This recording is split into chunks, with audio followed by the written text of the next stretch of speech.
Bonjour, bienvenue aux rencontres professionnelles à PASC Éco-Séno. Évidemment, aujourd'hui, c'est la table ronde sur l'envers du décor, témoignages inspirants. Je tiens d'abord à souligner que les terres sur lesquelles nous sommes rassemblés font partie du territoire traditionnel non cédé des Hurons-Wendat. J'aimerais aussi remercier le Carrefour international de théâtre de Québec de nous accueillir et de donner l'opportunité d'avoir cette rencontre aujourd'hui. Mon nom est Patrice Charbonneau-Brunel, je suis scénographe et je suis co-directeur de la compagnie Théâtre Posthumain. Donc aujourd'hui, on va parler d'éco-conception, comme vous vous en doutez sans doute un peu.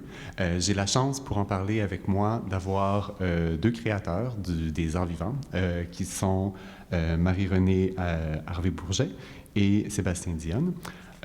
Bonjour. Bonjour. Salut. Alors, je ne sais pas si c'est tout le monde qui est familier nécessairement avec votre parcours et avec votre travail.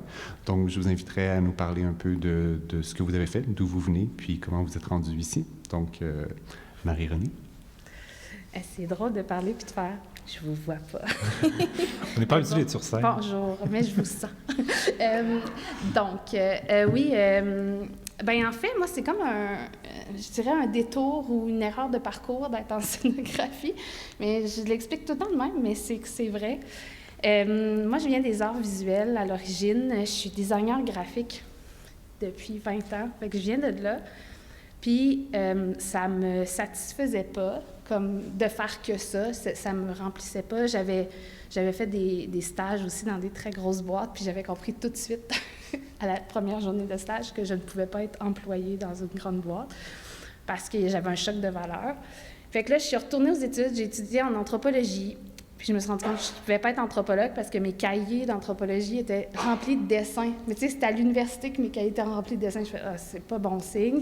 Ça veut dire que l'art n'est pas juste un hobby, c'est trop fort. » Fait que je suis retournée à l'école, puis j'ai fait mes auditions au conservatoire, mais je suis retournée à l'université après en art visuel, puis je m'en allais en muséographie. Puis j'avais des amis qui me disaient toujours « Va donc au conservatoire faire tes auditions. » Puis moi, j'allais pas au théâtre, je connaissais pas tant ça. Fait que là, j'ai fait, mais ça me trottait dans la tête. Fait que j'ai décidé de faire mes auditions en me disant, je vais les faire, je vais être refusée, ça va être fini, je vais passer à autre chose. Mais j'ai été acceptée. Puis là, je me sentais super mal d'être acceptée et encore plus mal de voir que je prenais la place de quelqu'un qui voulait vraiment être là. Fait que là, je me sentais super... C'était vraiment pas très agréable, mais j'ai dit, OK, bien, fais-le, parce que là, tu pourras pas l'enlever si tu as refusé quelque chose que tu n'as pas fait. Donc, je suis rentrée au conservatoire, puis je me suis dit, donne-toi 1 an, de toute façon, tu es en probation 1 an. Puis finalement, après 2 semaines, je voulais plus du tout être jetée dehors parce que j'aimais vraiment ça. Fait que là, je suis devenue scénographe en sortant du conservatoire. J'ai fondé Tectonique, en fait, qui n'existe plus, mais qui est une compagnie de création. J'ai cofondé Les Chantiers, qui sont juste de l'autre bord en ce moment, mais que j'ai légué à une belle équipe il y a quelques années. Puis c'est ça. Sinon, je fais de la scénographie, principalement du décor, pas mal à presque 100%. Mais ça me satisfaisait plus assez non plus de faire des décors. Pas que ça me satisfaisait pas, mais que je me questionnais sur comment je faisais les choses. Fait que je suis retournée aux études. Fait que j'ai fait un certificat en design de bâtiments écologiques il y a 2 ans. Puis là, j'ai eu une révélation. Puis là, je viens de finir mon certificat en permaculture. Et j'ai une autre révélation. Donc, je pense que je touche à tout, mais je fais du décor principalement. Tu fais un peu de costume aussi, j'ai l'impression? J'en ai fait un peu, mais oui. j'en fais beaucoup moins. Là. Je dirais que là, je fais presque juste du décor. Mais j'en ai fait un peu. Là. J'ai fait un peu de conception. J'en ai fait beaucoup au début. Puis un peu d'installation muséale aussi. Oui, c'est ça, depuis 4 ans. 4-5, je ne sais plus combien, mais depuis 4 ans, je travaille au Musée des Beaux-Arts à contrat. Puis là, je m'occupe d'une expo aussi. En ce moment, je suis en montage. Donc, beaucoup d'intérêt quand même. Donc, c'est ça. Mais en fait, oui, c'est ça le problème. Je pense que je ne sais pas choisir. Fait que c'est ça mon parcours. Ça se passe bien pour le moment. Ça se passe bien, c'est bon. Et Sébastien, si tu veux parler de ton parcours. Moi, j'ai un parcours vraiment plus direct. Oui, mais en fait, c'est très drôle parce que ceux qui nous connaissent, moi et Marie-Renée, on est vraiment très, très, très, très, très amis dans la vie. Donc, c'est très drôle d'être ensemble en ce moment. Moi, j'ai un parcours... Alors, en fait, moi aussi, j'ai bifurqué parce que depuis l'âge de 5 ans, en fait, assurément depuis 5 ans, parce que j'ai des boîtes remplies de dessins, puis que c'est écrit en arrière Sébastien Dionne, 5 ans, que ma grand-mère gardait vraiment précieusement. Moi, j'avais un intérêt fou pour la mode, le costume.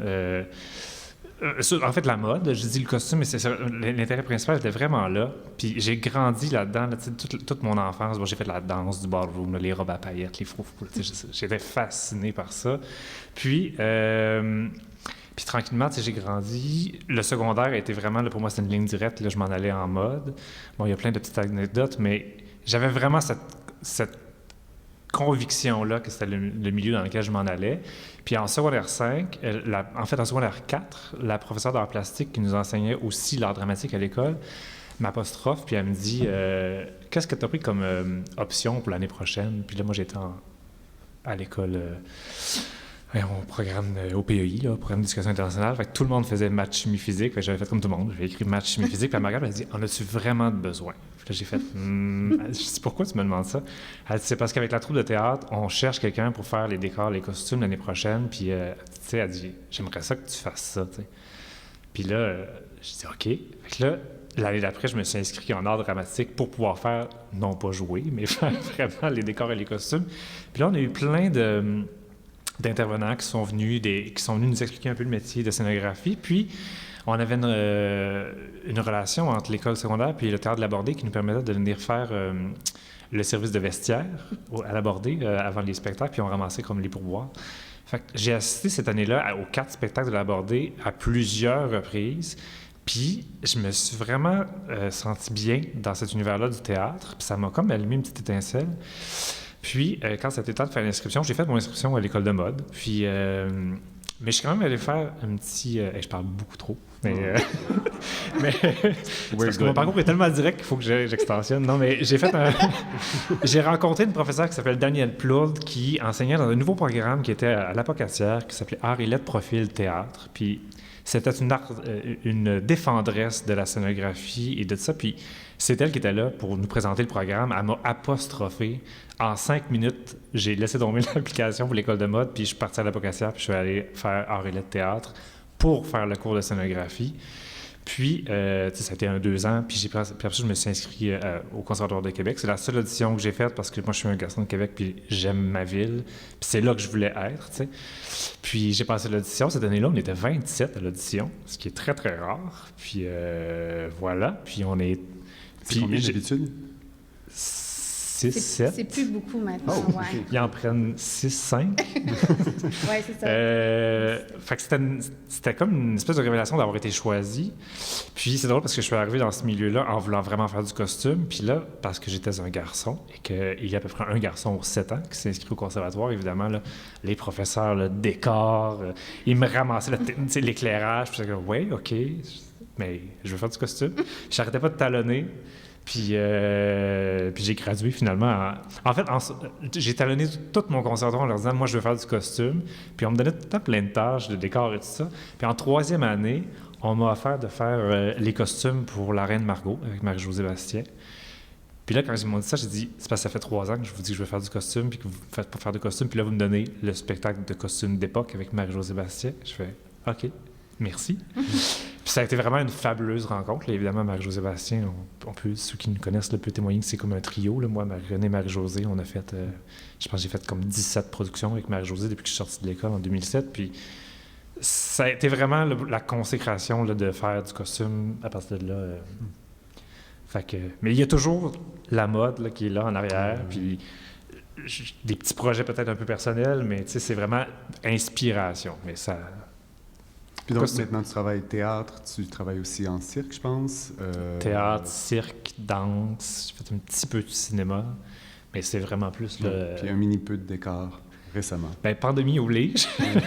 Les petits projets. J'ai fait du décor cette année, c'est très drôle. Je disais toujours que je jouais à Marie-Josée. Non, je jouais à Marie-Renée, le projet Hervé, avec Marie-Josée qui m'avait engagé, que c'est très drôle.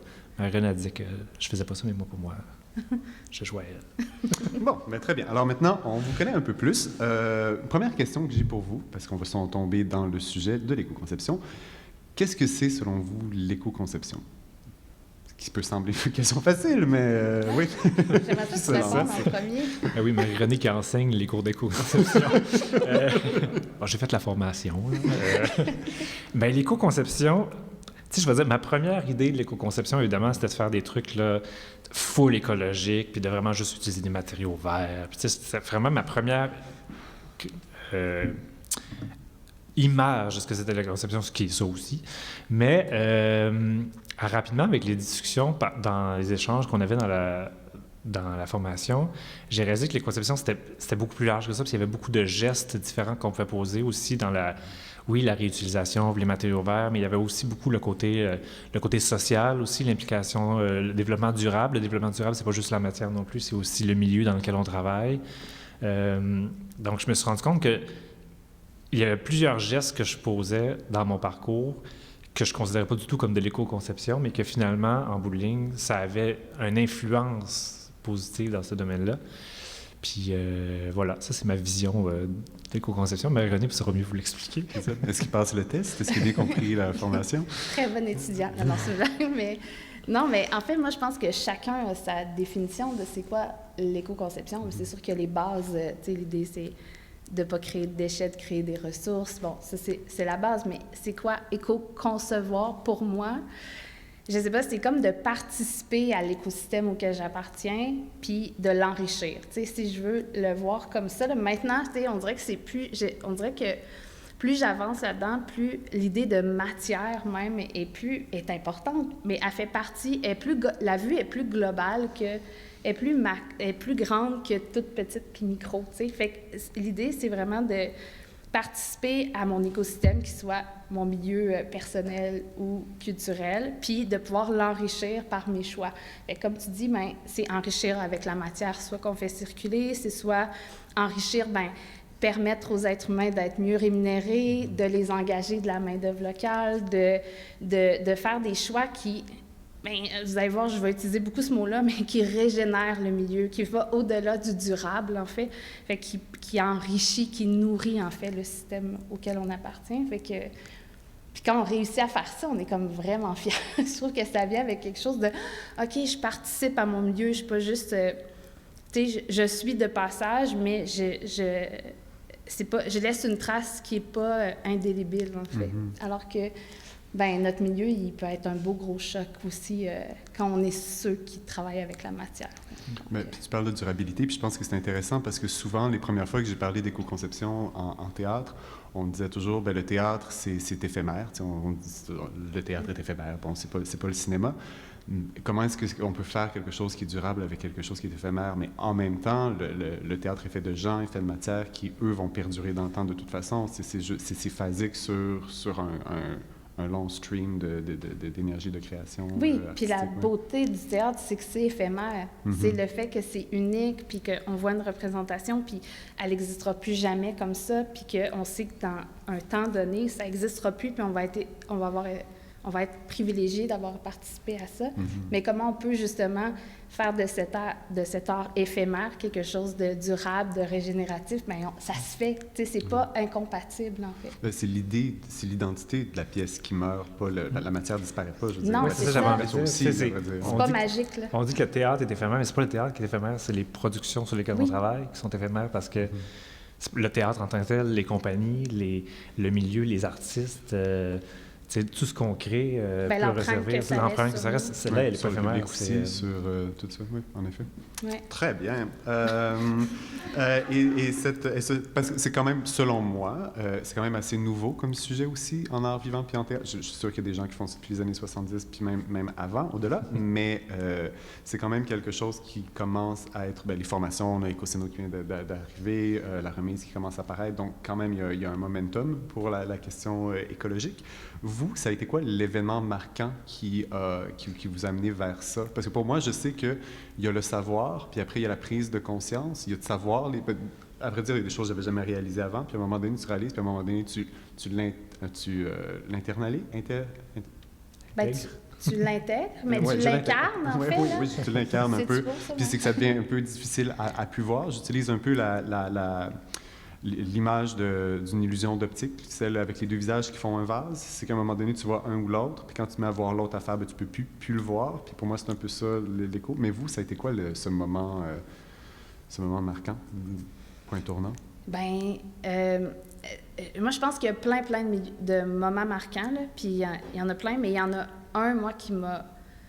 En fait, j'en ai comme deux. J'en ai un qui est... Quand je suis sortie du conservatoire, on faisait nous-mêmes nos productions. Fait que, tu sais, j'avais plusieurs rôles, dont, mettons, scénographe en tant que faire partie d'une compagnie. Je faisais aussi la direction technique puis de production.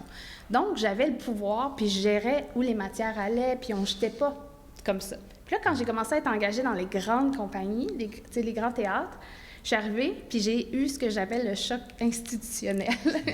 Je suis rentrée, puis là, moi, j'ai voulu continuer à faire les choses comme j'y faisais, puis je me suis fait dire non. Tu sais, t'es dans le cours des grands, tu n'utilises plus d'affaires recyclées, on achète tout neuf, puis on jette tout neuf. Tu sais, c'est un peu ça. Ils te le disent pas de même, mais ils appellent le conteneur, puis... Et là, le premier show, en fait, institutionnel que j'ai fait, ce qui est drôle, c'est que j'ai réussi à tout recycler. Bravo, félicitations. Oui, mais tu sais, j'ai travaillé fort en temps parce que j'étais toute seule, tu sais, à vouloir le faire, mais tu sais, puis en fait, le premier vrai non, le plus petit, mais c'est comme l'autre gros, là, qu'à un moment donné, j'ai fait ça, mais c'est que tu fais, oh mon Dieu, je participe à ça, puis là, tu fais, c'est pas vrai, là, tu sais, ça disparaît pas. Mettons, je construis quelque chose qui est plus grand qu'une maison sur scène, ça dure 3 semaines, puis je jette, c'est fait pour durer longtemps. Fait que ça, là, mettons, la culpabilité qui est arrivée, puis j'ai fait, bien, je peux pas faire ça. C'est pas vrai que je suis responsable de ça. Puis, tu sais, je veux dire, on est tous responsables, mais comme quand tu es concepteur, c'est toi qui l'as réfléchi, qui a tout mis en œuvre pour que ça soit là, puis tu participes à ce que ça soit des déchets. Fait que ça m'a fait...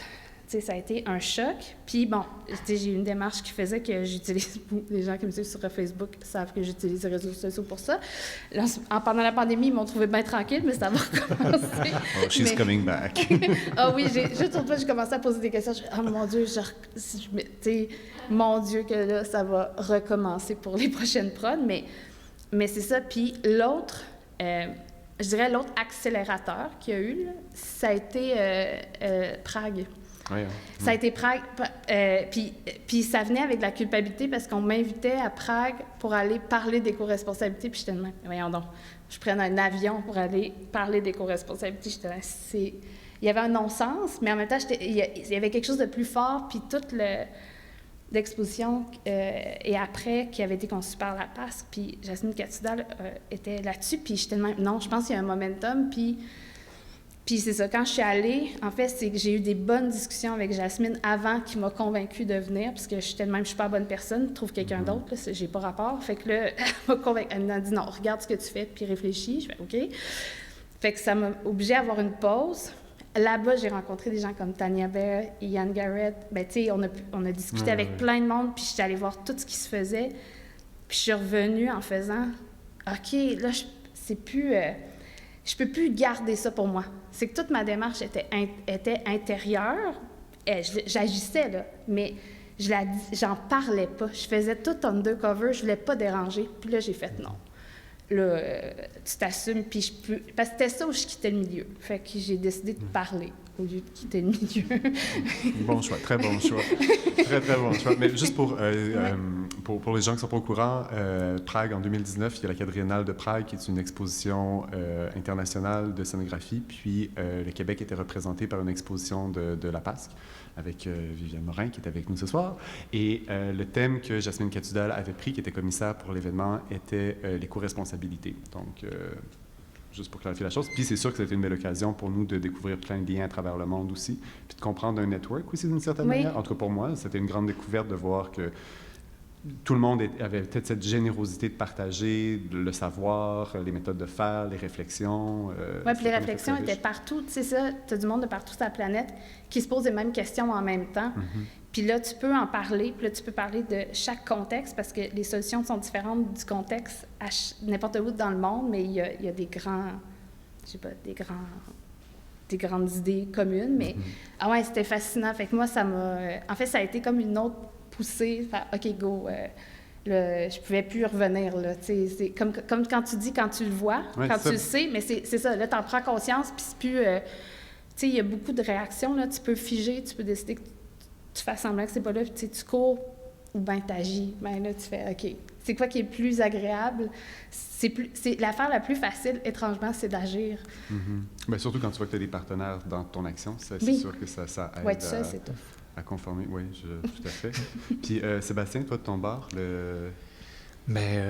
Comment vous dire, comment ne pas être inspiré quand on travaille toujours avec Marie-Renée, évidemment, tu sais, à travailler, puis des soupers d'amis, tout ça, c'est sûr que c'est un sujet dont j'entends vraiment souvent parler, puis tu sais, au départ, j'avais toujours l'impression que j'étais un petit peu, pas exclu, mais tu sais, je faisais toujours le lien comme décor, là, au départ, tu sais, puis moi aussi, ce choc institutionnel-là, je l'avais eu aussi le jour où je suis arrivé dans un démontage, puis que, tu sais, je faisais jamais de démontage parce que je faisais pas de décor, puis que j'ai vu un décor un mur être comme genre détruit à la hache pour tomber dans un... Puis je me disais... J'ai comme vraiment fait le saut. OK, c'est comme ça que ça se passe, le démontage, le théâtre. OK, c'est un peu élevé. Mais ça a été... Mais tranquillement, tu sais, le travail. Mais le moment où ça me s'est comme inscrit dans mon travail de costume plus, c'est deux affaires. À long terme, c'est l'accumulation de restants de matière aussi, puis de pas savoir quoi en faire. Là, tout ce qui est retail de tissu, on achète de la matière pour faire des costumes, il reste toujours des retails, puis je ne savais jamais comment disposer de ces choses-là de façon pour que ça puisse être réutilisé. Puis, la deuxième chose qui était vraiment, ça c'est une phrase qui me tourne dans la tête, c'est on devait avoir une troisième personne avec nous ce soir qui s'appelle Chloé Giroux-Bertrand. Qui malheureusement n'est pas avec nous ce soir. Qui ne peut pas être là finalement avec nous, mais je vais vous glisser un petit mot sur elle. C'est une artiste super aussi que moi j'ai connue dans mon cadre de travail parce qu'ils avaient un atelier de patine de costumes à Montréal, puis ils faisaient beaucoup de patines de costumes pour le cinéma, la télé, le théâtre et tout, puis bon, je travaillais avec elle sur 3 productions en même temps. Peux-tu juste nous dire ce qu'est la patine pour ceux Ah qui oui, sont la patine. La patine, c'est tout ce qui est... ce qui intègre prendre un vêtement puis lui donner un semblant de vie, là, donc de teinture, coloration, effet de vieillissement, effets spéciaux. Au cinéma, on peut avoir... je peux arriver dans l'atelier et avoir un faux corps de quelqu'un noyé pour l'émission 19.2 qui traînait là, avec la fausse glace puis du faux sang mélangé. C'est toutes ces interprétations-là et toutes ces interventions qui sont faites sur une matière textile. Ça existe aussi sur les décors au théâtre, mais là, eux, ils travaillent vraiment avec le textile. Puis Chloé elle était dans un gros rush de production, puis elle jonglait avec deux énergies, celle de patineuse de vêtements et de sage-femme. Donc, c'est vraiment comme ces deux pôles qui l'habitaient. Et elle m'a dit un jour, j'ai dit, comment ça va? Puis elle me dit, j'ai fait un accouchement ce matin. Puis vraiment, ça me remet vraiment en question sur ma place dans ce métier-là que j'aime, mais que je vois à tous les jours le nombre de litres d'eau usée que je déverse dans mon lavabo avec des teintures chimiques, puis des produits, puis des colles, puis j'ai vu mes 18 costumes remplis de teintures chimiques, tout ça, puis j'ai vraiment cette phrase-là, quand j'ai vu cette journée-là, j'ai fait « OK, je participe grandement aussi à ce mouvement-là », puis après ça, j'ai écouté tous les fameux documentaires là, sur la pollution textile, puis de la fast fashion, mais aussi tous les colorants, puis les teintures, puis les rivières... les rivières qui peuvent nous donner la couleur à la mode, là, en Chine, parce qu'il y a tellement de teintures de ces couleurs-là qui se promènent que tu peux savoir quelle est la prochaine couleur à la mode. Et puis même dans le cas de Chloé, pour lui avoir parlé avant aussi, il y a même sa propre santé, parce qu'il y a beaucoup d'aérosols, il y a les solvants, les masques qui ne sont pas souvent suffisants, les particules qui sont dans des lieux qui sont mal aérés, ou des choses comme ça. Donc, fait que ça a été, cette rencontre-là, cette discussion, cet avant-midi-là avec Chloé, elle était très poignante, mettons. Intéressant. Puis... comment est-ce que ça influence votre manière de... comme, concrètement, qu'est-ce que ça change? Parce que bon, il y a des solutions comme la remise qui sont là, mais même dans l'historique de votre processus de la première rencontre sur un projet jusqu'à la fin, c'est quoi qu'est-ce que... Je ne vais pas dire évidemment tous les exemples, puis toutes les productions sont évidemment très différentes les unes des autres, mais qu'est-ce que seraient des moments clés ou des actions clés qui changent pour vous dans ce processus-là maintenant? Je vais commencer. Ouais. C'est drôle parce que quand on m'a demandé de parler ce soir là-dessus, je disais « Hey, c'est parce que moi, je suis vraiment pas comme un grand, fier représentant de l'éco-photographie. » Je suis pas encore vraiment rendu là du tout. Puis ça dépend vraiment, je dirais que ça dépend encore vraiment des productions. Évidemment, je pense que c'est une question qui vient plus tard, mais tu sais, il y a toutes sortes de contraintes qui nous amènent aussi à faire des choix dans la vie sur des productions, tu sais, puis... quand je vois qu'il y a une brèche, que ça se peut sur une production, de se dire, OK, là, on part, on a du temps, puis qu'est-ce qu'on peut faire comme possibilité, tu sais? c'est sûr que de mettre de l'avant... C'est sûr que, comme on disait, tu sais, en costume, en décor, on parle de jeter de la matière. Bon, en costume, généralement, on peut comme s'en sauver un petit peu plus, que la plupart des costumes sont remisés dans un costumier qui, normalement, offre une deuxième vie plus facile pour des costumes ou sont renvoyés dans des villages et valeurs ou des trucs comme ça. Donc ça, il y a déjà comme d'office une deuxième vie plus qui est évidente. Aussi, là. parce qu'après l'entretien des entrepôts de costumes, c'est ça, le nettoyage de ces costumes, bon, c'est ça, puis il y a toute la question des droits d'auteur, puis qui de même, mais il y a aussi toute la question de... Il y a des choses qui sont dans des costumes depuis 25 ans, puis on fouille les costumes, puis on les regarde, on fait « Ah oui », puis là, c'est là depuis 25 ans, donc ça n'a pas plus été réutilisé. Mais oui, le réemploi, tranquillement, dans les façons de travailler, c'est sûr que j'ai plus tendance à aller de fouiller dans mes bacs de textiles avant d'aller en acheter de nouveau ou de penser réutiliser. Évidemment, l'enveloppe budgétaire, souvent, nous pousse plus. Là, quand on n'a pas beaucoup de budget, on essaie d'être comme plus... C'est moins difficile de se dire sky's the limit, puis j'achète toutes des nouvelles affaires. On fait OK, j'ai pas le choix de récupérer parce que j'ai genre 3$ pour faire un costume, mais fait que là, ça nous pousse vraiment à faire Mais il y a des choix, il y a des places où on veut acheter, des places où on veut pas acheter. C'est très drôle parce que cet après-midi, je travaillais sur un costume pour un spectacle qui va avoir lieu ici, puis j'étais avec Marilyn Gendreau, puis je disais « Ah, je suis content qu'on achète ce costume-là parce que c'est une compagnie que le vêtement est certifié FSC. » Là, je pense à Marie-Renée. Je me suis dit, c'est le fun parce que je vais aller retourner le truc cheap que j'ai acheté chez Zara vite en me disant « J'avais pas beaucoup de temps, pas beaucoup d'argent. » Puis finalement, regarde, pour à peu près le même prix, on a trouvé quelque chose d'extraordinaire. Il fallait juste le chercher un petit peu plus. T'sais. Fait que ça, c'est dans notre travail de tous les jours, c'est du temps à investir pour pas aller vers la facilité, évidemment. Puis oui, le réemploi, puis de se dire que oui, ça se peut de reprendre, de faire une conception, d'avoir l'impression d'avoir créé quelque chose en réutilisant des choses qui existaient déjà. L'année passée, on a fait les ploufs au Théâtre du Trident, puis j'avais comme 97 costumes à mettre sur scène, puis je ne pouvais pas confectionner 97 nouveaux costumes, puis j'avais des photos tantôt, mais c'était des scènes complètes où je me rendais compte que j'avais l'impression d'avoir créé quelque chose, puis je faisais « Ah oui, il y a 14 personnes sur scène et personne porte quelque chose que j'ai designé. » Il y a de quoi de dire, de pouvoir sentir une fierté, puis de pouvoir dire « J'ai conçu quelque chose dans mon art théâtral sans avoir généré quelque chose, puis ça a été pris dans un costumier, ça va être remis après, puis... j'ai pas engendré de dépenses. Il y avait, Jasmine, justement, à Prague, me sortait souvent la phrase de passer de l'égo-conception à l'éco-conception, puis cette notion du créateur qui crée des choses from scratch, comme si ça sortait du néant, mais finalement, il y a d'autres manières d'interpréter ça, puis sans nécessairement brimer ton potentiel créateur. Je crois que ça doit dépendre des projets aussi, parce que tu peux pas nécessairement toujours tout trouver au village des valeurs. Non, c'est ça. Mais il y a aussi moyen, de...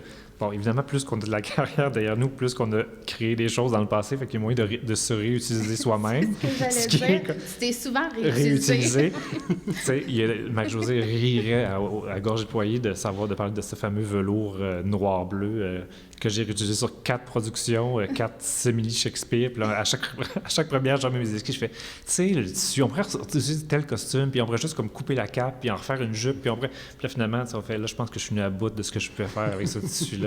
Mais tu sais, mais c'est la même chose, tu sais, au cirque, l'année passée, on a fait un spectacle à Malte qui s'appelait Vittori, puis je me suis rendu compte que sur scène, à bout de ligne, dans les costumes qui avaient été choisis, il y avait 50% des costumes qui avaient été repris d'un autre show que j'avais fait, puis je me disais, OK, tu sais, au moins ça fit dans la palette parce que c'est quand même moi qui les avais déjà désignés pour un autre projet, mais au moins, plutôt que de faire 100% de costumes, on avait quand même réussi à récupérer 50% de la production de ces costumes-là. Puis toi qui aimes la mode, j'ai l'impression que c'est un mouvement qui se fait de plus en plus aussi sur les red carpets du monde qui ressortent du vintage, qui ressortent des je sais pas où les stars en attendant, mais qui ressortent des anciens modèles de designers aussi. Oui, tout à fait.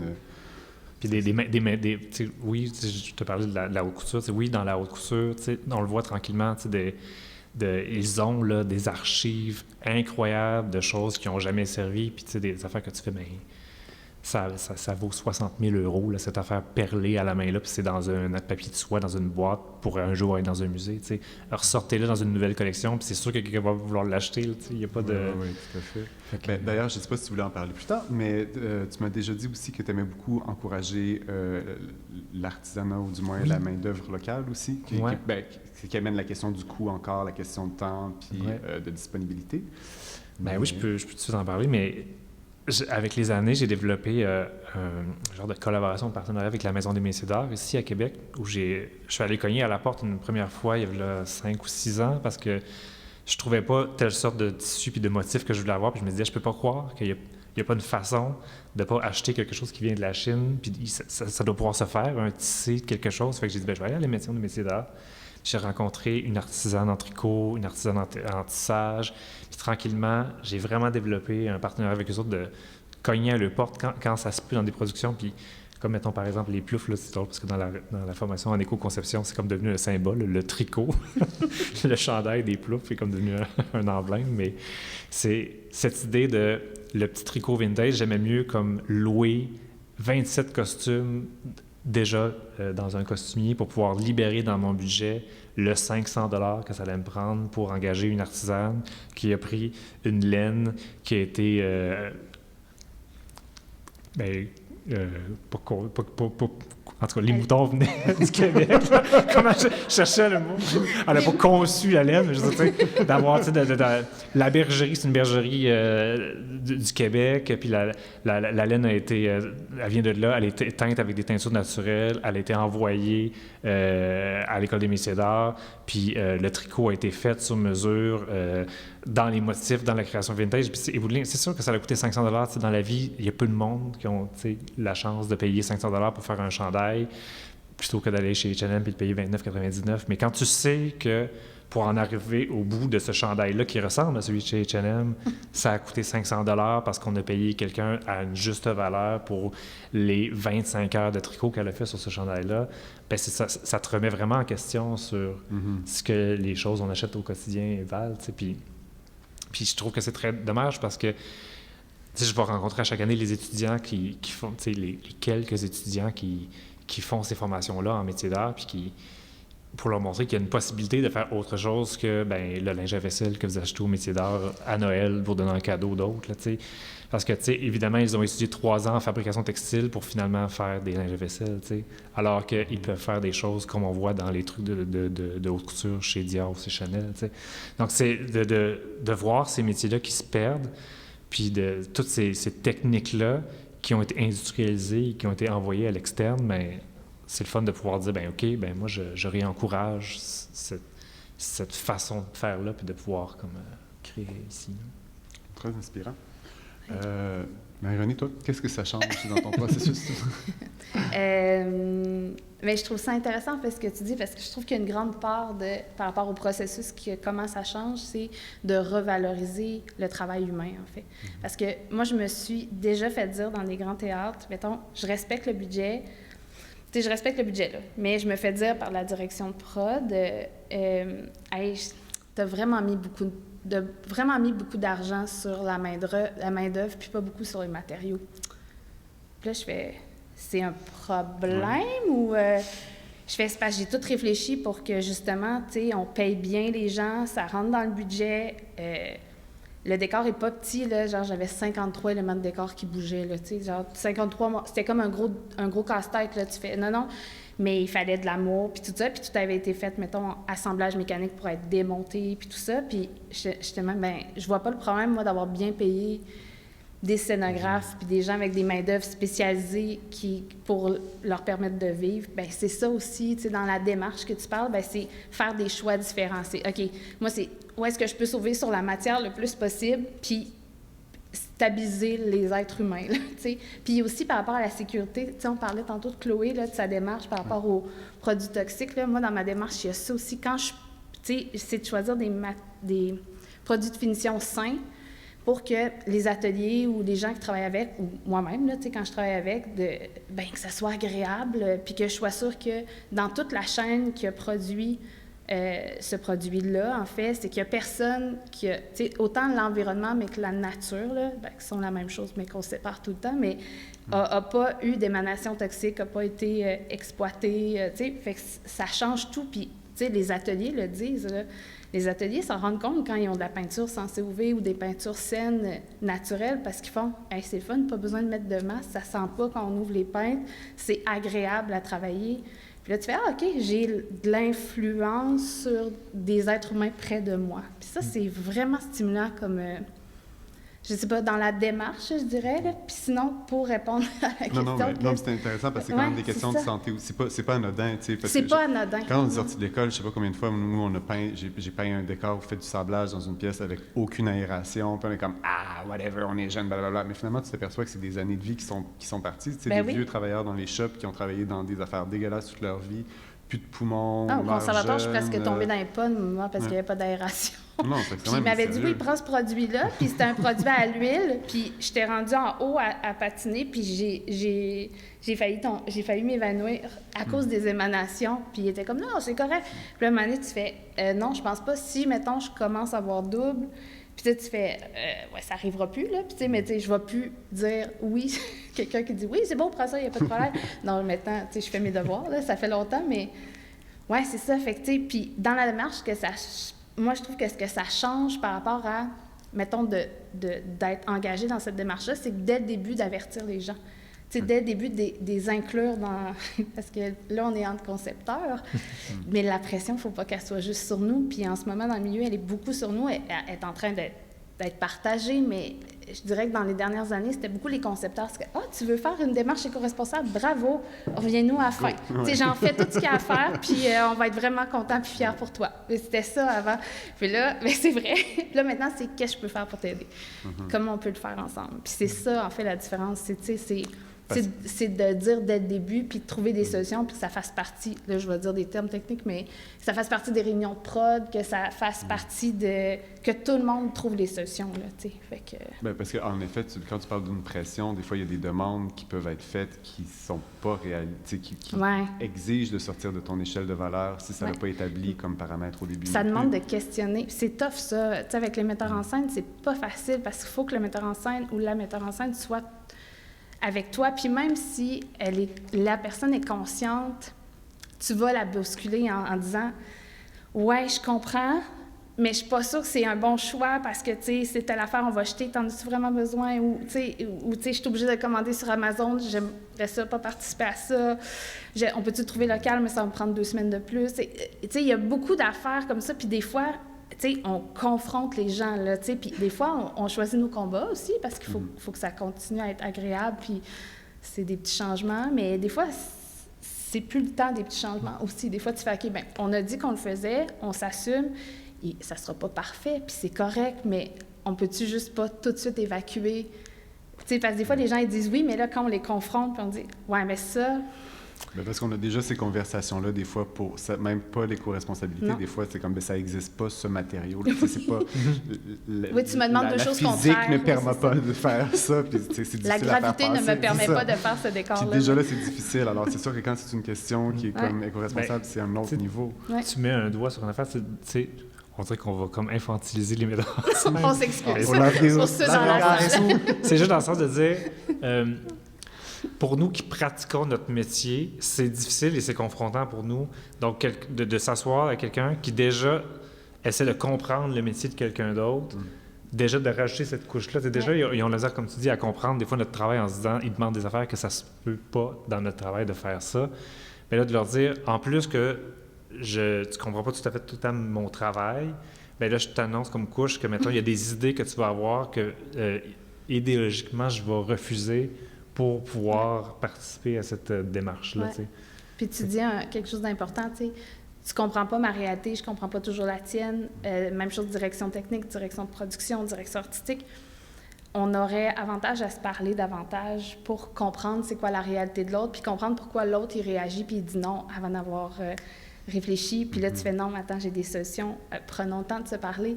Il y a en ce moment aussi une vitesse de croisière qui nous empêche. C'est un des freins majeurs, là, c'est la vitesse, l'exigence d'exécution qui n'a pas d'allure, on va se dire, tu sais. Puis moi, j'ai été chanceuse. Pendant la pandémie, j'ai pu me permettre de refuser des contrats. Puis je dis vraiment, c'est un privilège parce que, comme je donnais des formations, il y avait quand même de l'argent qui rentrait, fait que je pouvais faire autre chose. Puis j'ai refusé. Puis ça, c'était particulier, parce que j'ai refusé pour refuser la rapidité d'exécution, puis dire, OK, ça n'a pas de bon sens parce que je vais faire tout le contraire des valeurs que j'ai si j'accepte ce projet-là. Artistiquement, je vais faire quelque chose d'intéressant, tu sais, dans le sens que je vais travailler en équipe, ça va être super. Le but, ça va être d'aller tous ensemble à la même place, mais Là, idéologiquement, ça me fait mal. Là, j'étais comme, je peux plus. Puis là, j'ai la possibilité, je le dis, là, c'est un privilège d'avoir pu dire non puis d'être capable de payer mon loyer puis manger, tu sais. Fait de faire, OK, j'ai pu dire non, mais sauf que ça m'a permis de réfléchir à faire, OK, là, c'est rendu plus loin. Là, c'est ça. La vitesse nous empêche de... Bien, il y a la santé mentale. La santé mentale, mais c'est santé ça. physique éventuellement, de Oui, toute oui, façon. Oui, il y a un plus épuisement du confort, incroyable. ouais. Puis là, en ce moment, les équipes sont fatiguées. On le sait, ça fait presque 1 an et demi qu'on est dans quelque chose qui est différent. Puis ça a fait quelque chose de bizarre dans le temps. Ça a soit tout accéléré ou tout arrêté. Mais la zone médiane, elle a arrêté d'exister ou très peu là, sur quelques projets. Fait que ça a exacerbé les problèmes aussi. Fait que c'est quand même un enjeu important parce qu'il faut se questionner sur le nombre de productions qu'on veut offrir, sur qu'est-ce qu'on veut faire, comment on veut le faire, comment on veut traiter les gens. Parce que moi, à l'automne, j'ai hâte de voir combien de personnes vont rester dans le milieu artistique parce que c'était vraiment difficile d'engager. Puis, tu sais, il y a plein de monde qui le font plus, là, qui se sont tous redirigés, puis qui ne le disent pas, là, en ce moment, mais qu'on le sait parce que c'est soit des amis, puis là, tu sais. Mais ils disent, dites-le pas, j'ai changé, puis tu fais OK, mais on perd la main-d'œuvre parce qu'on n'est pas capable de la sécuriser, puis on n'en prend pas soin. Puis ça, pour moi, c'est la première chose. C'est quoi? C'est un facteur de réussite d'un projet.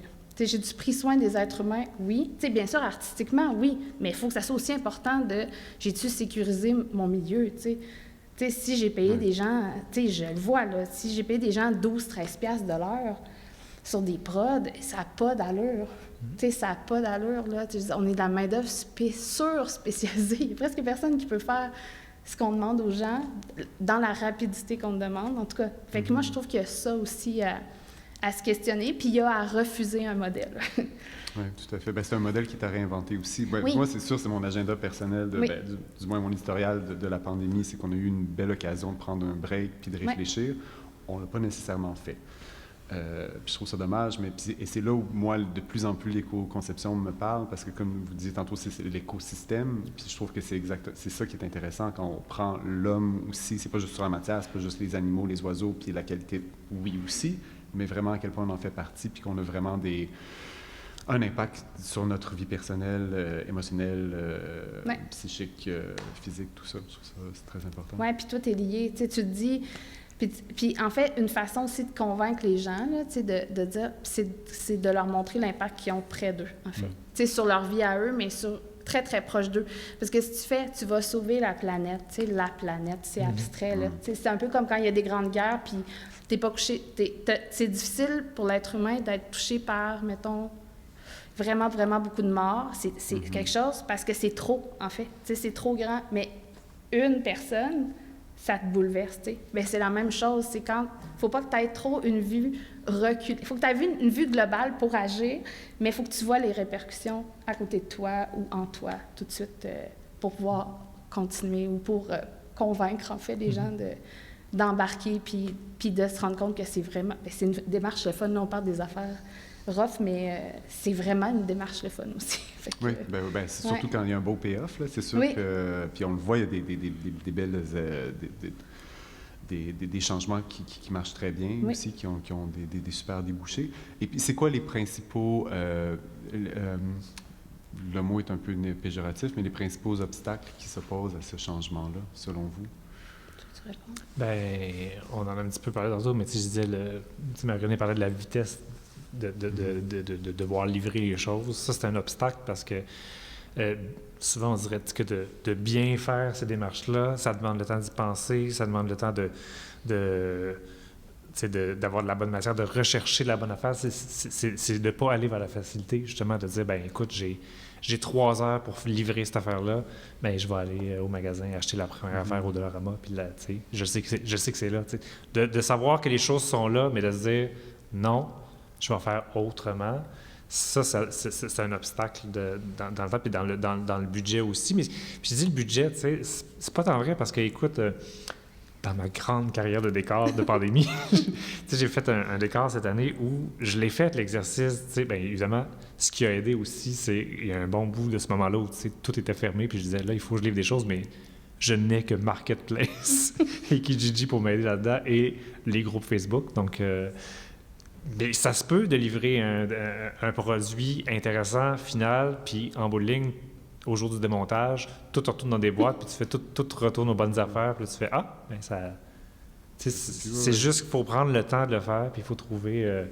La communication, mise en réseau aussi, des choses, la mise en commun, des forces, j'ai l'impression, du savoir aussi, parce qu'on a déjà parlé de savoir c'est quoi les ressources, c'est quoi les moyens, qui fait quoi un peu partout au Québec, c'est important aussi de savoir, puis de savoir les répertorier aussi.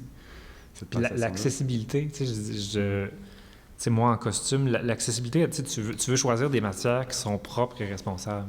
Puis là, tu fais, comment je fais pour avoir accès à ces matières-là? Tu sais, j'en parlais l'autre fois avec du monde du milieu, puis je disais, tu sais, ça existe là, des tissus plus écologiques ou des trucs recyclés, puis tu fais, c'est pas chez Fabriqueville que je peux les trouver, ces affaires-là. Fait où je trouve ça, le temps de trouver des organismes, puis de trouver des endroits, puis ça, c'est, tu sais, Écocéno, la ressourcerie, la remise, tu sais, si on me demandait c'est quoi ton espoir, bien c'est que vous ayez cherché ces partenariats-là. Tu sais, on a des compagnies textiles ici à Montréal qui fabriquent du textile pour les exporter en Chine pour fabriquer des vêtements qui nous reviennent après. Puis je disais, puis tu fais, mais nous, en tant que petite entreprise, tu sais, petite compagnie, on n'a pas accès à cette matière-là. Tu sais. J'avais fait plein des contacts dans des compagnies qui font de la laine recyclée avec des vêtements déchiquetés, puis faire bon, je sais que vous faites un produit avec votre laine, mais est-ce qu'il y aurait possible, moi, que j'achète des rouleaux de votre laine pour faire des costumes d'époque? Je ne veux pas vous concurrencer dans un marché de fast fashion. Là. Je veux pas faire votre chemise en laine. Je veux faire une tenue militaire de 1850 en laine, puis pas prendre une laine de polyester achetée chez Fabriqueville, tu sais. Puis, tu sais, c'est difficile de faire des contacts, puis j'ai jamais eu de réponse de cette compagnie-là, mais je me disais, tu sais, je faisais « Wow, quelle place! » Ou, tu sais, ça fait, je parlais de disposer des retailles, tu sais. Ça fait, je pense, 6 ans que je cherche des entreprises qui recyclent, tu sais, la matière pour en faire quelque chose. Puis cette année, à force de regarder des documentaires, en fait, j'ai découvert la papeterie Saint-Armand à Montréal, qui recycle toutes les matières naturelles pour faire du papier. Puis ça fait 6 ans que je cherche ça, puis là je le trouve là. Tu sais, le nombre de sacs de coton puis de lin que j'aurais pu leur envoyer, tu sais. C'est ça la difficulté, c'est d'avoir accès à ces connaissances-là qui sont pas celles d'aller vers la facilité puis d'acheter des affaires qui sont offertes facilement à nous, tu sais. Mais c'est parce qu'on est en transition aussi. C'est parce que, tu sais, avant, ça, c'était normal. Recycler, la valeur des choses, les vêtements, c'était précieux, la matière, c'était précieux, tu sais, on en prenait soin. Puis là, d'un coup, ça a accéléré avec l'industrialisation. Je voulais juste pas m'accrocher. Ça a été vite, puis tout ça. Puis là, on a changé de rythme. Puis là, on se rend compte que, avant, c'était peut-être pas con ce qu'on faisait. Fait que là, il faut trouver comme, avec le modernisme puis les nouvelles technologies, comment on peut améliorer ce qu'il y avait avant, puis tu sais, juste tout remélanger ça. Puis c'est le fait qu'on soit en transition, c'est parce que là, le modèle, il marche plus comme, tu sais, il nous facilite pas la vie pour trouver ce qui est local. Le local est caché, tu sais, c'est ça. Fait que tu parlais de réseau, mais c'est ça, le fait qu'on est en transition, tu sais, ça va prendre un petit moment, mais on est en train de le faire, tu sais, Écocéno, le fait que la remise culturelle va exister, le fait qu'on se partage les ressources maintenant, là, tu sais, qu'on se partage, OK, j'ai trouvé ça, c'est plus rendu mon information à moi, là, c'est économie de partage, mais dans tout, là. On se donne toutes les informations, on enrichit tout le monde, on se donne nos bons coups, on se dit quand on s'est planté puis qu'on pensait qu'une entreprise était... Oui, mais il faut se dire ces affaires-là parce qu'on est plusieurs à se planter puis à pas se dire. Fait qu'il y a ce réseautage-là qui est important pour changer notre manière de faire. Puis tu as bien dit le rythme, tu sais, le temps puis le rythme, pour moi, c'est la même affaire. C'est juste comme deux façons de dire. C'est une des choses les plus difficiles. Puis moi, je trouve que en ce moment, moi, j'apprends à refuser. Puis, un maudit bon exercice, c'est vraiment difficile. C'est pas mon naturel. Là. Moi, mon naturel, c'est de dire oui dans la vie. Fait que oui, je vais trouver une solution. Oui, tout le temps. Puis là, j'apprends à refuser, puis j'aime vraiment ça. Puis tu sais, j'apprends à refuser avec des gros projets. Puis c'est vraiment le fun. Puis je me fais remercier à la fin. Puis je pense qu'il faut se poser la question comme écosystème, là. C'est comment on veut parler aux gens, tu sais, mettons, sur scène, puis qu'est-ce qu'on a besoin de leur prouver, tu sais? Parce que des fois, on dirait que les projets, on dirait qu'ils veulent juste nous en mettre plein la vue, puis des fois, tu fais, mais c'est quoi le sens? Avec quoi tu veux que je reparte? Puis OK, c'est quoi le sens de tout ton projet? Ah, t'avais-tu besoin de tout mettre ça en ayant toutes, mettons, des matières neuves qui vont être jetées, ou t'aurais pu me dire autrement ton message? Puis moi, je trouve toujours que les gens sont intelligents. Moi, je les prends pour... tu sais, des fois, on se fait dire le contraire, là. Non, on fait comme si une foule, c'est pas intelligent. Non, les gens sont intelligents. OK. S'ils sont intelligents, on va leur parler de manière intelligente. Puis moi, je pense qu'il y a beaucoup de solutions dans le public. Moi, je pense qu'il faut qu'on dise au public que notre milieu, ça va pas. Bien, c'est pas juste notre milieu, c'est tous les systèmes qui fonctionnent. Il y a un éveil éthique quand même qu'on observe. Tu sais, des fois, je fais c'est peut-être des raccourcis, là, ça par rapport, mais avec la moralité d'un artiste, avec la manière dont une chose a été faite, les thèmes que ça apporte, tu sais, le racisme, tout ça commence à devenir un poids dans la balance d'appréciation du public. Pas pour tout le monde nécessairement. C'est sûr qu'il y a des performances qui s'y prêtent peut-être moins, dans une échelle qui est peut-être moins adaptée à. Mais ça ne nous empêche pas de faire des choses époustouflantes en faisant de l'éco-conception. Mais on a-tu besoin toujours de... En fait, en ce moment, moi, ce qu'il y a comme montée, puis tu sais, on a parlé à plein de monde aussi des musées, pas juste, tu sais, tout le milieu culturel, il y a l'espèce de comment on va faire l'effet wow, tu sais, puis tu fais, l'effet wow, là, il n'y a pas besoin d'être visuel tout le temps. Il n'y a pas besoin d'être comme gros, brillant, plein d'écran, là, tu sais, il peut être vraiment simple, puis mon Dieu, tu vas être transformé à travers cette expérience-là, fait qu'il faut oser faire ça, puis tu sais, au musée, je l'ai faite, là, en ce moment, puis c'est vraiment drôle parce que j'ai osé comme faire remettre la salle en blanc au complet, puis juste mettre le moins de murs possible. Genre, un mur ajouté par salle, là, puis pas plein d'affaires compliquées, puis tout ça. Puis là, j'étais là, ouais, tu sais. Moi, j'ai regardé pour qu'il y ait le moins de murs. Tu sais, les œuvres rentrent, il y a de l'espace, puis j'enlève pour qu'il y ait le moins de construction, puis tu sais, qu'on réutilise beaucoup après, puis ça, c'est... Puis au début, j'étais, je sais pas. Puis là, ce qui est drôle, c'est qu'au montage, en ce moment, j'ai comme les gens de l'équipe qui font « Elle est donc bien belle, notre salle! » Ben oui! Vous la voyez plus! Vous mettiez plein d'affaires puis d'artifices. Elle est belle, votre salle. Fait que, tu sais, le fait d'être de l'externe aussi, c'est des fois, c'est qu'est-ce qui existe déjà qui fonctionne. En fait, pas juste qui fonctionne, mais qui est déjà beau puis qui est là, déjà à notre portée. T'sais. Comment est-ce que tu convaincs une équipe qui a une manière de marcher, qui a un esthétisme qui traîne, j'imagine, avec une certitude? C'est le sourire? C'est la lumière dans les yeux? C'est la patience. Ben, en fait, je pense que c'est le fait de ne pas être dans la confrontation. Tu sais, moi, je suis pas... non, je suis pas dans la confrontation. Non, mais je suis pas du tout dans la confrontation. Je suis beaucoup dans le questionnement, puis mon but, c'est toujours de faire des choses avec du sens. Fait que je pense que ça convainc les gens. Tu sais, quand tu es capable d'expliquer pourquoi tu fais les choses, puis puis que artistiquement, tu n'es pas démuni, tu sais. Fait que ça, c'est intéressant, je pense. Puis c'est ça, je pense, c'est d'être préparé. C'est ça, je passe par cette démarche-là aussi, tu sais, c'est comment nouveau, c'est pas nouveau pour toi. Non, c'est ça, c'est comment, tu sais, tout va être dans le... Moi, je trouve ça le fun quand le contenu est vraiment fort. Fait que, tu sais, si des fois c'est un peu plus faible, on peut-tu travailler un petit peu plus sur le contenu, puis le contenant, il va émerger, là, tu sais, mais... C'est ça, puis je dis ça, puis tu sais, des fois, je me fais demander des affaires très, très grosses, ça, comme décor, puis je le fais aussi, mais je le réfléchis autrement pour être sûr qu'il soit... Puis, vu que tu affiches tes couleurs, comme tu le dis, là, ils savent, les gens. Il n'y a pas de surprise à... Avant, les gens ne le savaient pas, mais je le faisais sans qu'ils sachent, tu sais. J'offrais le décor à donner, je réussissais à ce qu'il devienne autre chose, tu sais. Je changeais un peu mes plans, puis c'est ça, j'avais toujours des stratégies cachées. C'était comme, OK, moi, si je change ça de même, ça pourrait être intéressant pour les gens dans leur maison. Fait que si au moins ça ne va pas dans le milieu culturel, les gens vont récupérer, ça va peut-être l'affaire. Tu sais, j'étais toujours comme sous le radar à trouver des solutions, mais ça devenait un peu épuisant, là. Fait que... Puis qu'est-ce qui vous inspire maintenant? Est-ce qu'il y a des modèles qui vous inspirent? Des gens, des artistes? À part Marie-Renée.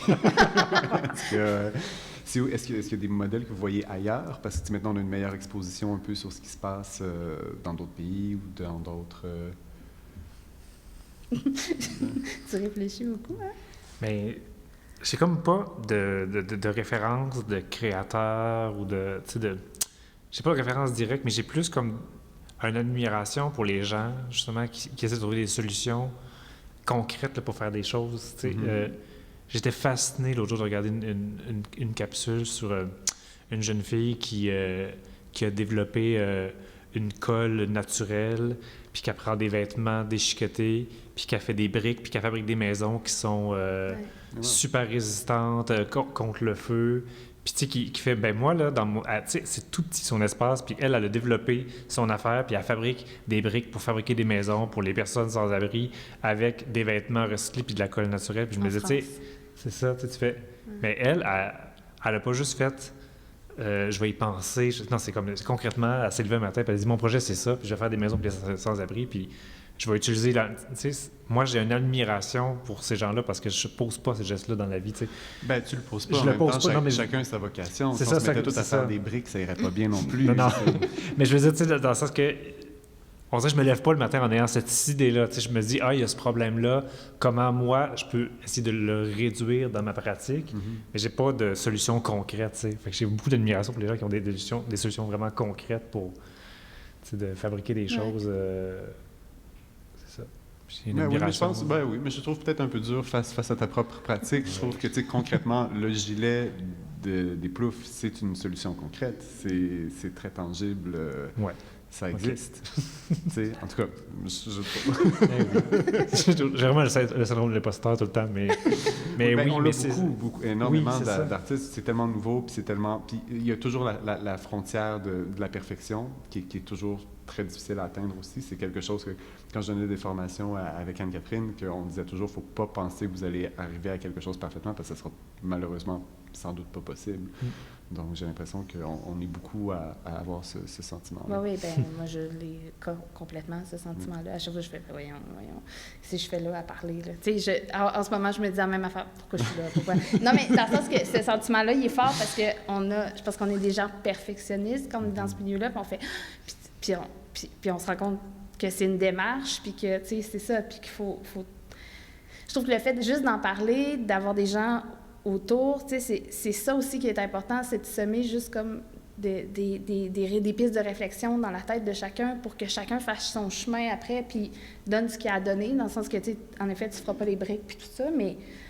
Oui, puis sinon, ben, tu sais, moi, il y a plein d'artistes qui m'impressionnent, là, mais tu sais, il y en a plein, puis... Tu sais, je veux dire, Tanya Bear, c'est le fun parce qu'on est resté en contact. Puis là, elle me disait justement qu'elle allait tester des masques faits en mycélium pour faire du moulage. Mycélium, c'est des champignons. Oh. C'est un espèce de mycofoam comme IKEA est en train de travailler en ce moment là, pour qu'il y ait plus pour que tout soit compostable là, puis biodégradable.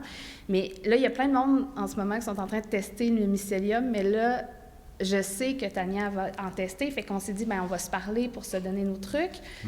Puis là, c'est drôle parce que justement, avec Marianne Descoseno, on va offrir une formation en matériaux poussés. Fait que la prochaine année, ce qu'on fait, c'est qu'on fait des tests de matériaux.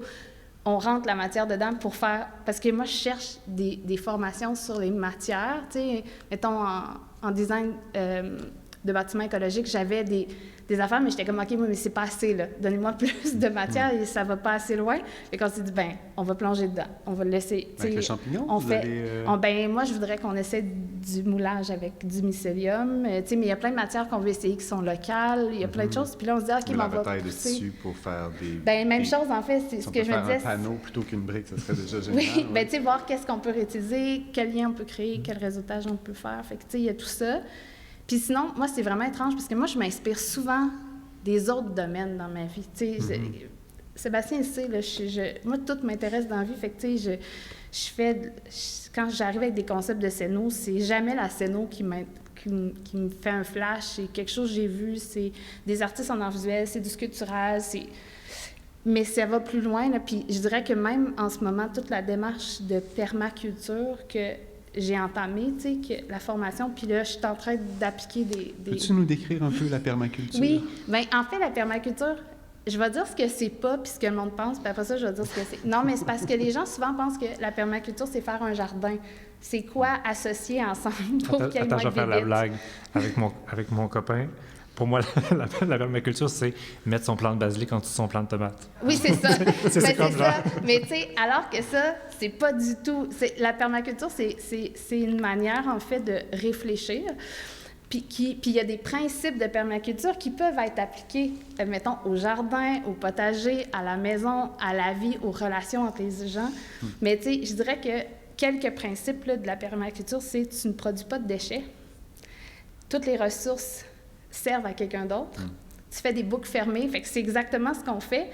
Puis c'est toute l'idée de intégrer plutôt que séparer.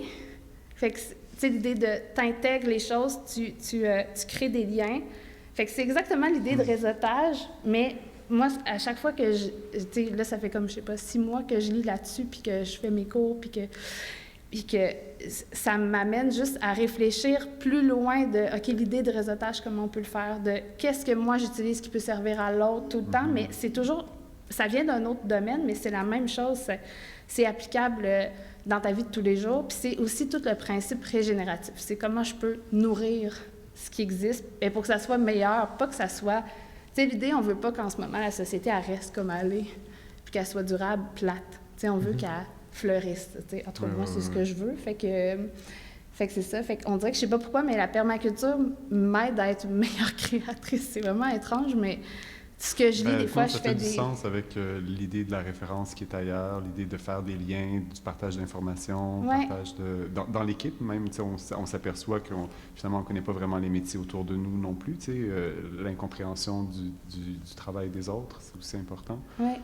Fait que c'est comme si tout nourrit tout. Fait que, tu sais, dans le sens, c'est correct, puis en même temps, ben, je m'intéresse à plein d'artistes, comme je disais, mais je trouve ça fascinant, en fait. En ce moment, je trouve que c'est ça, c'est comme comment je peux faire pour créer plus de liens possibles, mais c'est autant dans la création, dans trouver des idées qui sont reliées, que dans les gens, créer un réseau fort, que partager l'information, que faire une meilleure scéno. C'est comme, ça sert à tout, là.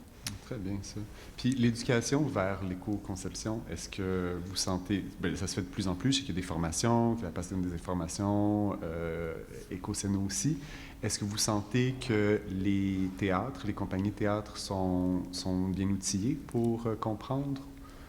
Je dirais qu'ils sont de plus en plus. OK, c'est bien. Mais je dirais qu'il y a une ouverture vraiment plus grande puis plus affirmée qu'avant. Ça, c'est super.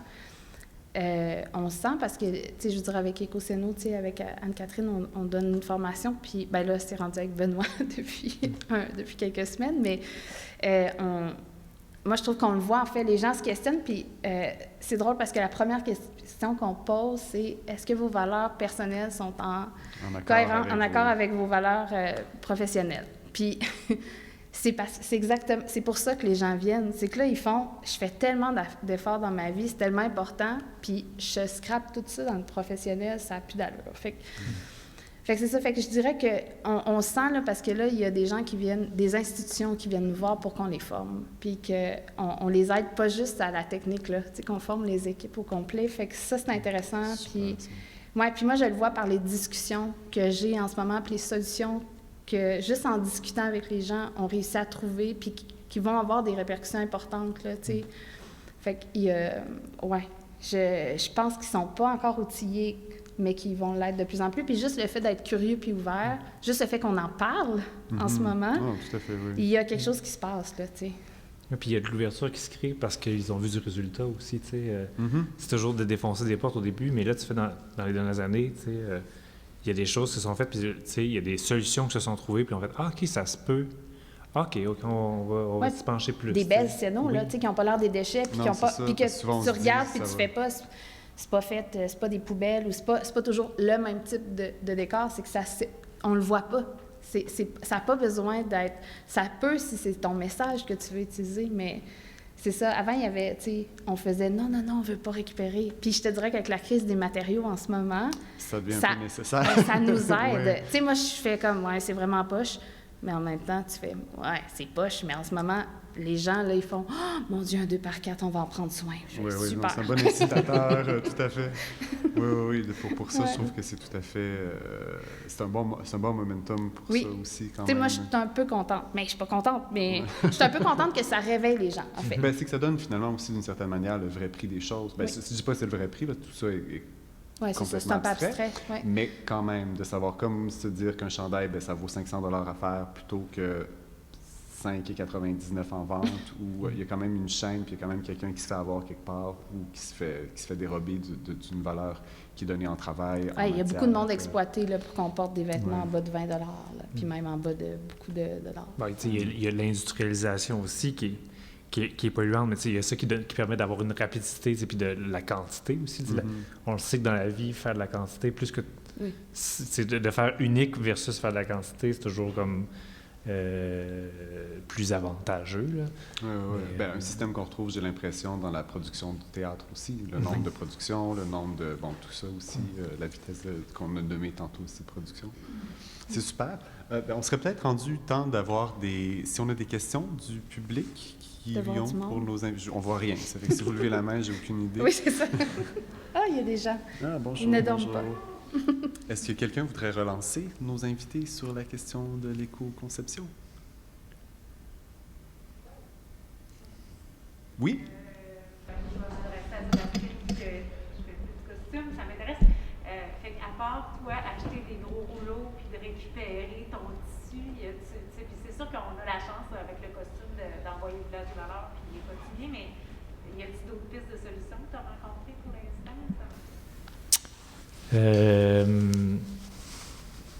Prochaine question? Non, mais il y a l'entretien, en fait. Aussi, l'entretien, c'est une des affaires où tu peux avoir le plus d'impact, en fait. Parce que, c'est pour vrai, si, tu sais, laver à l'eau froide, c'est niaiseux, mais des détergents qui sont sains, là, vraiment sains, là. Oui. On met un linge de corps pour être sûr de sauver des nettoyages. Puis aussi, où on envoie les vêtements. C'est niaiseux, mais tu sais, tantôt, tu parlais, on l'envoie-tu au village des valeurs, mais tu sais, c'est moins de 25 %, tu sais, c'est genre 15 % du stock à peu près qui est recyclé. Pour vrai, le reste, c'est jeté. C'est pas pour rien qu'il y a des gros conteneurs à côté des villages des valeurs. C'est parce qu'ils jettent beaucoup. Fait que c'est aussi choisir où est-ce qu'on envoie nos choses. On les envoie-tu soit dans la production, mais plus à des organismes qu'on sait qui vont en prendre soin, des sociétés d'église, et des organismes qui ont, mais je sais pas, là... Est-ce qu'ils sont répertoriés, ces organismes-là? Est-ce qu'on a un... nous, on commence à faire des listes avec nos formations, puis on aimerait ça les donner. Le but, ça serait de monter ce serait vraiment de monter des banques de données, mais c'est beaucoup de temps, là. On essaie de... Moi, mon but, c'est de mettre... Tu sais, je me donne un an, là, mais de monter ma banque de données de fournisseurs, puis... Mais il y a aussi un réseautage là, qui est important, là. Tu sais, c'est niaiseux, mais... Il faut développer son réseau. C'est une des manières les plus faciles de faire de l'éco-conception. C'est que quand tu as un réseau fort, puis tu offres une ressource ou tu cherches une ressource, puis tu es capable de la diffuser, c'est fou le nombre de fois qu'il y a quelqu'un qui en a besoin ou il y a quelqu'un qui l'a en surplus à te l'offrir. Puis ça prend pas des semaines à trouver. Quand tu as moi, j'ai des réseaux privés puis publics. Bien, dans le sens que j'ai des groupes de prêt et partage. Non, mais ça vaudrait la peine que vous en partiez d'autres parce qu'il faut pas que ça soit trop gros. On a un groupe de prêt et partage qui a été fondé à Québec par Amandine Gauthier, qui était justement ici, directrice générale, ici au Périscope, puis qui est rendue à porte-parole. Puis, elle a fondé ça privé. C'est qu'on n'a pas le droit de s'échanger de l'argent. Pas d'argent, juste des prêts ou des dons. Mais là, ça va de... OK, je vais vous dire des affaires, mais ça va de... J'ai 4 avocats pas mûrs, je vais me faire une guacamole, y a-t-il quelqu'un qui a 4 avocats mûrs, on se l'échange, à j'ai un décor à donner au complet, y a-t-il du monde qui a besoin de ce que j'ai besoin, à j'ai besoin d'une voiture pour une semaine, y a-t-il quelqu'un qui m'apprêterait. Puis là, c'est juste des amis d'amis, puis on est 1000. Mon Dieu. Mais tous ces exemples sont fantastiques. Non, mais je sais, c'est pour ça que je veux vous montrer, tu sais, comme jusqu'où ça va. Mais moi, le nombre d'affaires que j'ai trouvées pour mes scénographies, puis le nombre de ressources que j'ai redonnées, tu sais, j'ai donné 253 pieds de matériel juste dans ce groupe-là pour un projet, là. J'ai tout donné. Puis, mais tu sais, ça a été de l'organisation à gérer, là. OK, on fait l'ordre, puis tu sais, tu viens passer chercher ton stock, mais c'est ça, le réseau... Il y a ça, l'entretien pour les costumes, c'est vraiment important. Je dirais aussi pour le don là, dans les costumes, c'est comme le recyclage. On sait que le problème du recyclage aussi, c'est le trop grand mélange de trucs. Si on prend la peine de bien donner les choses aussi, ça aide. Tu sais, la papeterie Saint-Armand, ils reçoivent des paquets de trucs puis ils sont obligés de tester chaque petit échantillon dessus pour s'assurer que c'est vraiment de matière naturelle. Si chacun prend le temps de bien séparer ses affaires, puis même les dons de vêtements, on le sait que dès que ça a l'air un petit peu magané, le sac au complet part à côté. Fait que, bien s'assurer de bien spécifier que ça, c'est de la matière pour faire des briques de la maison. Puis ça, c'est reportable. Fait que il y a ça à... Puis dans la gestion de nos tissus, maintenant, tu sais, moi, j'ai des bacs séparés à l'atelier, puis je sais que ça, c'est du coton, ça, c'est teint, ça, c'est vraiment naturel, ça, c'est du chimique, tu sais. Puis ça m'aide à pouvoir disposer. Puis quoi Mais d'autre? c'est important Ouais. que tu dises ça. Tu sais, dans éco-responsabilité, il y a le mot responsable. Puis c'est important, il faut être responsable de ce qu'on fait. Puis ça veut pas dire être coupable, c'est juste qu'on a la solution, mais on peut être la solution, puis on peut être aussi le frein autant. Fait que, tu sais, il faut qu'on fasse un effort aussi, là, tu sais. Moi, je reviens tout le temps avec ça, mais prendre soin, pour moi, ça dit, tu sais, toi, tu prends le temps de faire telle affaire pour être sûr que la vie soit prolongée. Bien, c'est la même chose, c'est ça. Puis moi, je pense toujours aux productions qu'on crée, mettons, là, tu sais, il y en a du temps puis de l'amour dans des productions, là, du monde. On les respecte pas beaucoup, moi, je trouve, quand on prend une production avec tout le temps puis l'énergie, pas juste la matière, là, si on prend, mettons, le temps humain puis les savoirs, puis on prend ça puis on fait, tu sais, c'est jeté, c'est plus nécessaire, mais on prend plus soin non plus des gens. Tu sais, qu'est-ce qu'on dit à quelqu'un que, ouais, j'ai besoin de ça pendant un mois, mets toute ton énergie, puis je vais tout jeter ce que tu as fait. C'est magnifique, mais je vais le jeter. Fait que, tu sais, je sais pas, il y a ça aussi, tu sais, juste des fois, on fait, on dirait que je respecte mieux les gens avec qui j'ai travaillé quand au moins je m'assure, ça va peut-être être repeint, là, mais au moins que ça resserve, là, tu sais, fait que, ouais. Oui? Monsieur Recyc Québec, oui. Je suis aussi répondant textile chez Recyc Québec.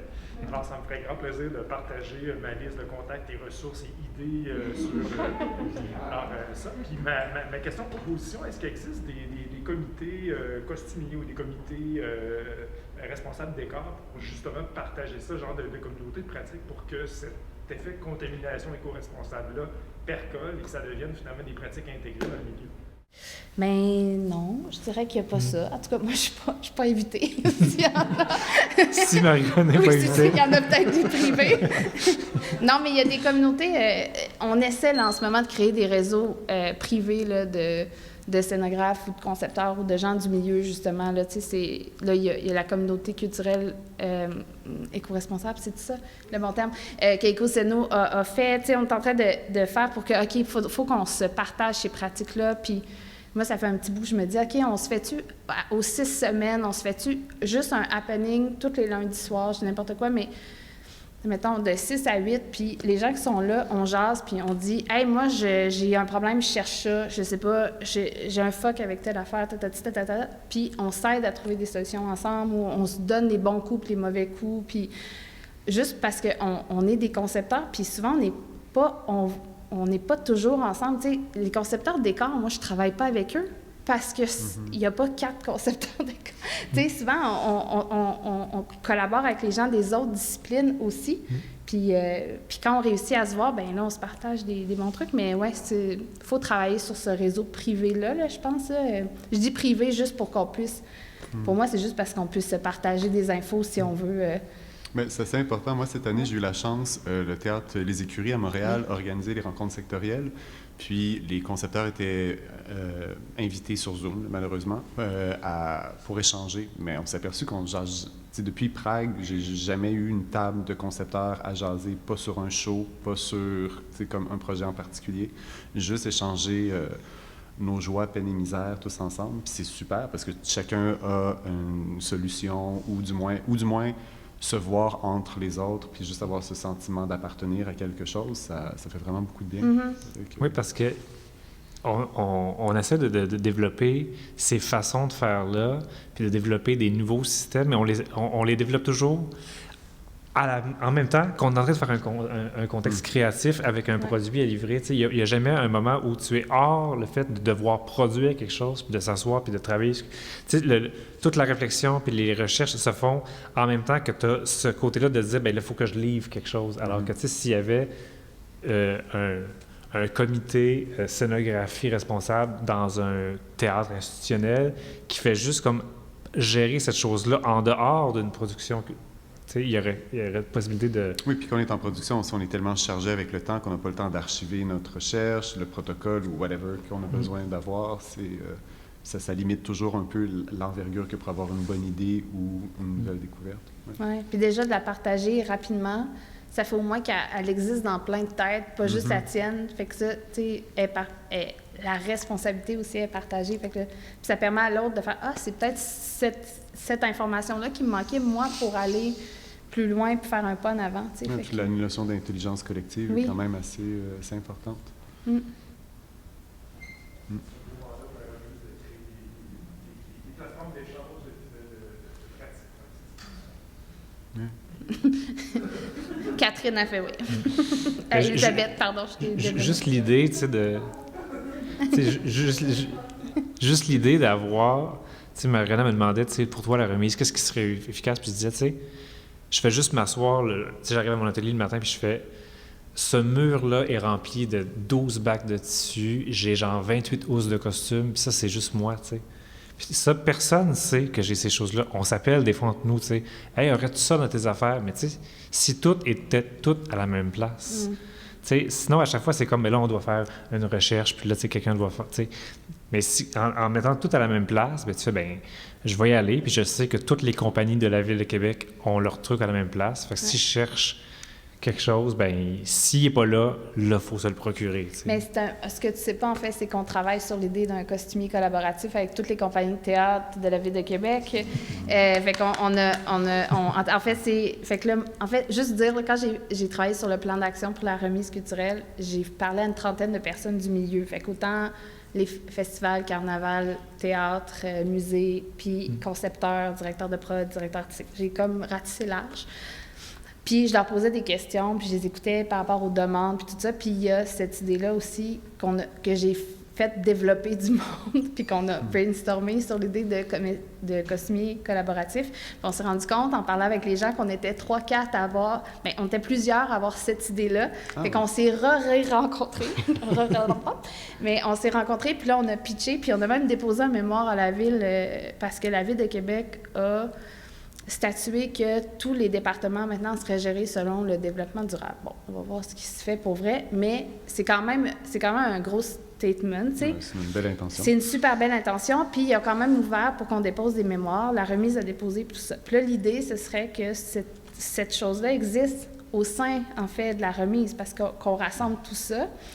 Puis là, ben, on va avoir peut-être une petite affaire démo là, pour commencer, mais c'est ça. Puis il y a une grande ouverture parce que l'idée, ça serait de décharger les compagnies pour plus qu'ils aillent à gérer leur propre costumier, mais qu'ils aient des revenus quand il y a de la location. Puis je sais pas pour vous, mais nous, on a Puis beaucoup, tout soit en même on a temps, beaucoup même de costumiers place. qui ont fermé parce que les compagnies étaient plus capables de gérer ça. C'est Ben, trop de frais, c'est trop de temps. frais, puis c'est pas bien entretenu, Ouais. tu sais, parce qu'ils sont pas capables, puis c'est bien normal, mais il y a un potentiel de revenus vraiment important, puis il y a un potentiel de circularité dans le milieu, puis c'est réinjecter l'argent, c'est permettre à des concepteurs aussi de s'occuper à temps partiel du costumier, puis de continuer à être des créateurs, fait que c'est de stabiliser des revenus.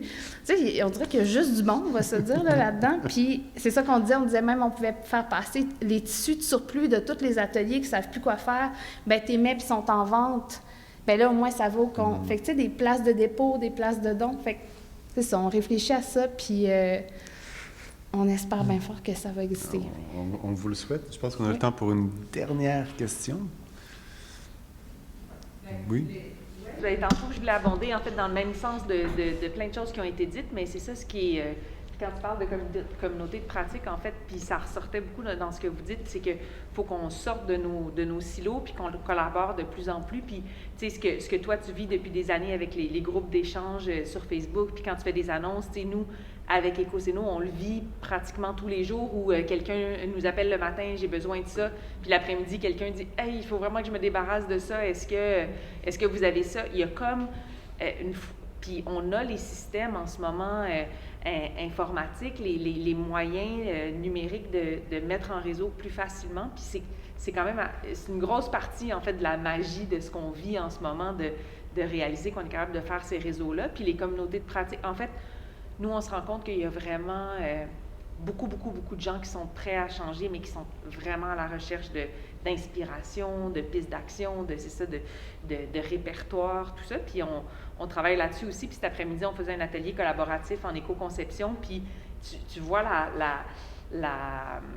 l'intérêt vraiment marqué des gens à se concerter, puis à chercher ensemble des réponses. En fait, c'est ça, c'est qu'on ne se place pas en position d'experts qui vont expliquer comment faire. On est tous nouveaux là-dedans aussi, mais il y a une volonté tellement forte de changer qu'on sent qu'il y a un point de bascule qu'on est en train de traverser ensemble. C'est ce qui est vraiment le fun. Puis c'est super intéressant que tu dis ça parce que je trouve que la force du milieu culturel, c'est sa créativité. Puis c'est ça. Tu sais, moi, ça a été souvent je sais pas, comme, tu sais, on parlait d'imposteurs tantôt, mais moi, je me suis toujours sentie comme pas spécialisée, mais genre, tu sais, je suis comme débrouillarde dans bien des affaires. Tu touches à tout un peu. Je touche à tout, mais je touche à tout, mais tu sais, je me sens pas spécialisée dans rien. Puis à un moment donné, je me suis rendu compte que c'était une force, parce que le fait que je touche à tout, ben c'est quand je parlais des liens, c'est que là, je fais « Ah, attends, mais ça, je peux... » ça sert pas à ça d'habitude, mais si je le mets dans tel contexte, ben ça peut m'aider à résoudre mon problème, mais... Puis on le voit, là, tu sais, on a donné une formation au CQT avec Benoît, on a fini la semaine passée, j'ai l'impression que ça fait longtemps, mais on a fini il y a vraiment pas longtemps, puis on a eu des discussions, puis il y a des solutions qui émergent juste quand on prend le temps de se poser les questions ensemble puis d'écouter, parce que, ben les acquis, l'expérience de tout le monde amènent ce côté-là, puis on est, tu sais, si on est capable de résoudre, on fait des miracles, pas de budget, là. Je peux te dire qu'on est capable d'être créatif puis de trouver des solutions ensemble. Là, moi, je suis même pas inquiète, là, mais il faut prendre le temps de le faire. Ça, c'est l'autre chose. Très bien. Ben, écoute, je vous remercie d'avoir pris le temps d'être avec nous ce soir. Où est-ce qu'on peut voir votre travail qui sent prochainement ou quand on aura le droit, là? C'est ça. Ici même, il y a une belle production. Ici même, le lundi matin, on est en montage. Il y a un spectacle qui va s'appeler L'amour est un dumpling, qu'on monte ici avec le théâtre Les Hébertistes. C'est Marilyn Gendreau qui fait la mise en scène avec Marie-Lie Piquenel, Tremblay, Simon Lepage et Saran Gerel, et je ne sais pas son nom complet, mais c'est une petite production super fraîche pour l'été. Puis là, ben, je fais décor, costumes, accessoires. et ça s'appelle L'amour est un dumpling. Tu me permets de faire un... Alors, dans le décor, on aimerait mettre des paniers de cuiseur à vapeur dumpling, puis ils sont difficiles à trouver en usager. Puis, fait que si jamais vous avez des qui traînent, vous pouvez venir les déposer au Périscope d'ici la semaine prochaine, puis on pourrait l'utiliser dans la scénographie. Est-ce qu'on peut les prêter ou il faut les donner? On peut les prêter parce qu'ils sont que décoratifs. On va pas les briser. Donc, voilà, c'est ce qui s'en vient. Sinon, j'ai plein de beaux projets de création pour l'année prochaine, puis je suis très choyée. Mais c'est toi, Marie-Renée? Ben moi aussi, ouais, j'ai des projets pour l'année prochaine qu'on ne peut pas parler. J'ai des saisons qui ne sont pas sorties. Mais en ce moment, moi, je travaille aussi sur un projet controversé et le fun, qui est...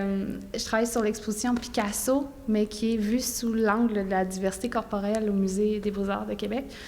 Puis c'est vraiment une exposition, mais fait qu'on a pris l'exposition du musée Picasso, puis on a invité des gens comme les deux fondatrices de Woven Project à Montréal, Michaëlle Bergeron qui a écrit La vie en gros, Elisabeth Cordeau-Rancourt aussi, puis on a pris qui est une militante aussi pour la diversité corporelle, puis c'est eux qui font l'audio guide, on s'amuse, on parle on a fait un projet avec Équilibre. Fait qu'on a travaillé tout le sens. Puis ce projet-là, pour moi, il a été... Tu sais, même si j'ai pas réussi à tout faire ce que je voulais en éco-responsabilité, dans le sens, il nous a permis vraiment de... On travaille beaucoup, beaucoup, beaucoup, beaucoup sur le sens. Puis à la fin, le contenu a émergé. Le contenant, en fait, a émergé. Puis c'est ça. Fait qu'on commence à monter. Mais c'est super intéressant si ça vous tente de venir. Mais c'est ça. Fait qu'on dit les vraies affaires sur Picasso, qui aurait passé...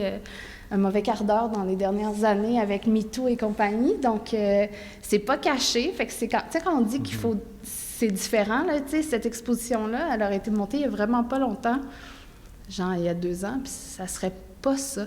Fait que moi, je trouve que les choses bougent, puis c'est intéressant, puis c'est le fun de faire partie de ça, puis de se questionner, puis c'est ça, d'appartenir à quelque chose de plus grand que soi, là. Fait que, ben, je vous remercie énormément d'être avec nous ce soir. Merci à notre public. Bon festival. Merci.